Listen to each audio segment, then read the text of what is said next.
Hello everyone, praise the lord. ఈరోజు వీడియోలో Bible గ్రంథంలో అబ్రహాము గురించి తెలుసుకుందాము. అబ్రహాము ఆశీర్వదించబడటానికి గల కారణాల గురించి తెలుసుకుందాము. అబ్రహాము ప్రత్యేకంగా బ్రతికినవాడు, దేవుని మీద ఆధారపడినవాడు, మొదటి స్థానం దేవునికి ఇచ్చినవాడు, తన ఆస్తిని సేవకు వాడినవాడు, దేవుని మాటకు విధేయత చూపినవాడు, విశ్వాసం కలిగి జీవించాడు, దేవుని ఎదుట కనిపెట్టుకుని జీవించాడు.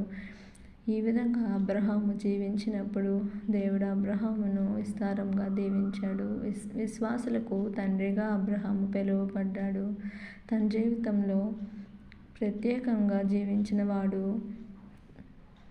దేవునికి ప్రథమ స్థానం ఇస్తూ దేవుని మాటకు విధేయత చూపుతూ తన జీవితంలో ముందుకు కొనసాగాడు అబ్రహాము.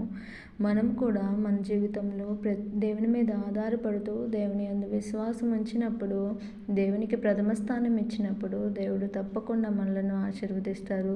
మత్తయి సువార్త 6వ అధ్యాయం 33వ వచనంలో, మొదట ఆయన రాజ్యంను నీతిని వెదకుడి, అప్పుడు అన్నీ మీకు అనుగ్రహిస్తానని దేవుడు వాగ్దానం చేసిన రీతిగా మనము కూడా దేవుని మీద ఆధారపడుతూ ప్రథమ స్థానం దేవునికి ఇచ్చి మనము విశ్వాసం కలిగినట్లయితే దేవుడు మనల్ని కూడా అబ్రహాముని ఏ రకంగా ఆశీర్వదించాడో మన జీవితంలో కూడా దేవుడు ఆశీర్వాదాన్ని అనుగ్రహిస్తాడు. ఆశీర్వాదానికి వారసులవుటికి మీరు పిలువబడుతారని దేవుని వాక్యం సెలవిస్తున్న రీతిగా మనము ఆ విధంగా ఆశీర్వదించబడతాము.